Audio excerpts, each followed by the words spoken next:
السلام عليكم ورحمة الله وبركاته.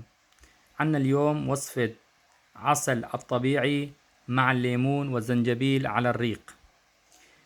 طبعا بدنا نحكي لكم عن فوائد العسل على الريق مع الزنجبيل والليمون. واحد، فوائد العسل للسعلة، اللي عنده دائما سعلة خاصة بالليل بزيد سعلته بالليل ودائما بيسعل. اثنين، فوائد العسل بيقوي جهاز المناعة عند الإنسان. ثلاثة، فوائد العسل خاصة لدول اللي عندهم بصير تسوس في الأسنان أو عنده نقص كلس في الأسنان، العسل بيقوي الأسنان عند الإنسان.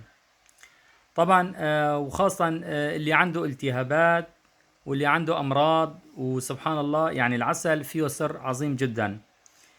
أربع، فوائد العسل خاصة للنساء اللي عندها التهابات كتيرة واللي دائما بيعاني من الالتهابات، بيروح على الدكاترة يشرب عسل مع الليمون ومع الزنجبيل على الريق بإذن الله واحد الأحد.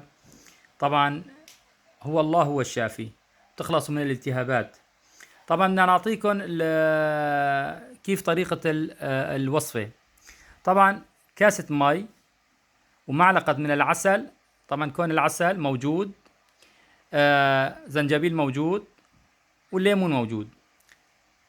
تقطعوا قطعة صغيرة من الزنجبيل تحطوها بمي، طبعا الدافئ، مي دافئ يكون يعني حرارته يعني لا كتير زيادة ولا كتير ناقص. وبتعصروا الليمون جوات المي، وبعدها بتحطوا معلقة عسل وبتحركوا الخليط طبعا، وبعدها 5 دقائق اشربوها على الريق. بإذن الله تعالى فيه شفاء جدا جدا عظيم. قلنا لكم خاصة اللي عنده سعلة دائما واللي عنده التهابات واللي عنده مناعة كتير ضعيفة يشرب العسل على الريق، وبإذن الله فيه شفاء، وبإذن الله تعالى يعني تستفادوا منه، ورب العالمين بكرمكم بالشفاء العاجل، وشكرا لكم.